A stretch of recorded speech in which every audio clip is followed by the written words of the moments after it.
Today, we're looking at how to make your points land for the first time without getting lost in the details. Knowing how to do this is going to skyrocket your confidence. In high stakes meetings, every second counts. A clear, concise point makes it easy for others to understand and act. However, a long-winded explanation does the opposite.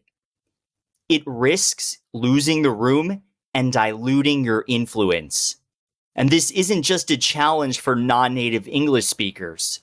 Even native speakers with perfect grammar and polished language can undermine themselves if they ramble or overcomplicate their messages.